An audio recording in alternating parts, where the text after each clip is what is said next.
New tonight, we're learning a judge has ordered former Rogers psychiatrist Brian Hyatt to be involuntarily committed to a mental health facility. Court records show Brian Hyatt's own providers asked a judge to commit him for treatment last month for what they called severe paranoia and manic behavior. That detail surfaced in filings from Hyatt's ongoing divorce case.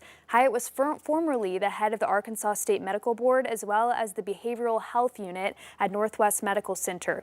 He's now accused of Medicaid fraud, and more than 200 lawsuits have been filed against him related to alleged malpractice. He's also been arrested multiple times this year for public intoxication and driving while intoxicated.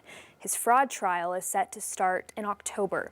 Well, a Fayetteville grassroots group held a town hall today to discuss the potential impacts of President Trump's One Big Beautiful Bill Act. Indivisible NWA hosted the event as part of its national network. Community leaders, including the director of Arkansas Advocates for Children and Families and a board member with the ACLU of Arkansas, shared their perspectives on the spending bill. One volunteer says they hope the town hall motivated people to keep speaking out for what they believe in. Our voices absolutely matter.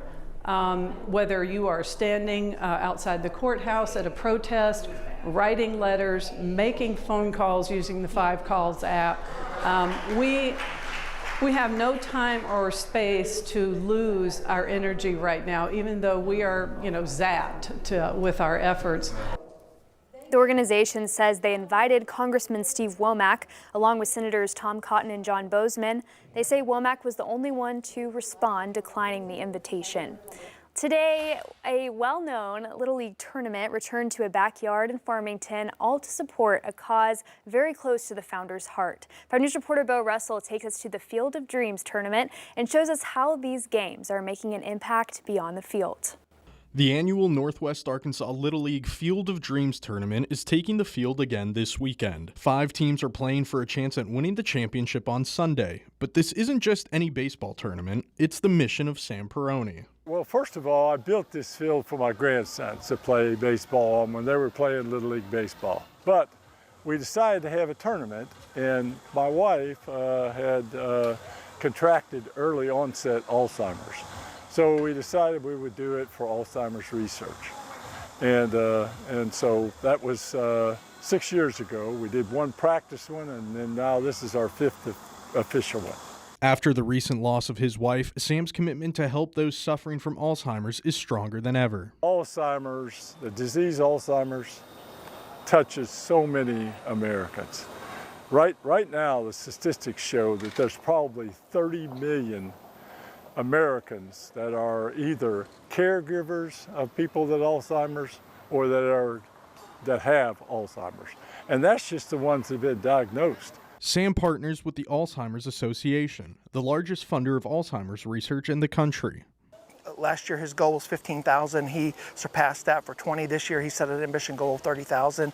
We have all confidence he's going to meet that goal. And every dollar that's collected here directly goes to fund Alzheimer's research projects. And this tournament is just the beginning of Sam's vision for this fundraiser. He has a huge vision of duplicating this event, not only across the state of Arkansas, but really across the country. To have one event like this in every state, it would be huge for the movement in terms of awareness around Alzheimer's and dementia. Friends of Sam say a mission like this comes from the kindness in Sam's heart.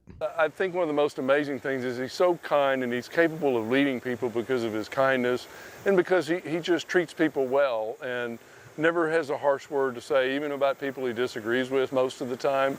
And he's just a very unique individual. The championship game kicks off at 2 o'clock on Sunday with 5 News' very own Darren Bobb reading out the famous speech from the Field of Dreams movie and throwing the first pitch. I'm Bo Russell, 5 News. In national news, thousands took to the streets today in Texas, protesting a GOP plan to redraw congressional maps that would add 5 Republican seats to the U.S. House. The controversial move is also sparking talk of redistricting in other states, including California.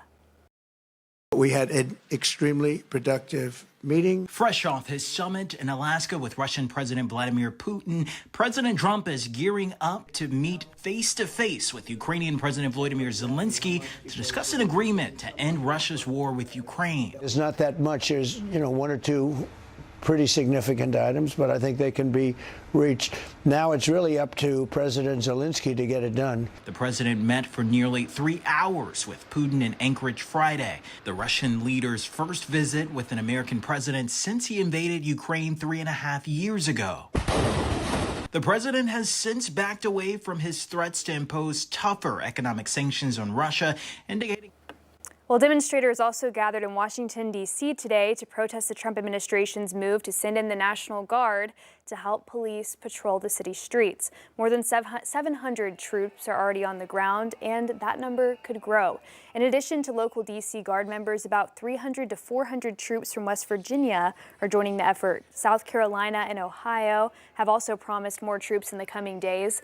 The administration says they're needed to combat crime and keep the city safe. The D.C. mayor says she wants to make sure the federal law enforcement surge actually benefits the city. The first storm of the Atlantic hurricane season has now been downgraded to a Category 4, but the storm's still packing a big punch, holding sustained winds of 150 miles per hour. Take a look at this video of the hurricane hunters flying into the eye of Hurricane Erin. It's possible Erin will intensify again as it continues to churn in open waters. The storm's winds have more than doubled in speed in the past 24 hours, and current forecast track has it staying away from the United States and Bermuda. The National Hurricane Center says the storm is expected to produce life-threatening surf and rip currents along much of the East Coast next week.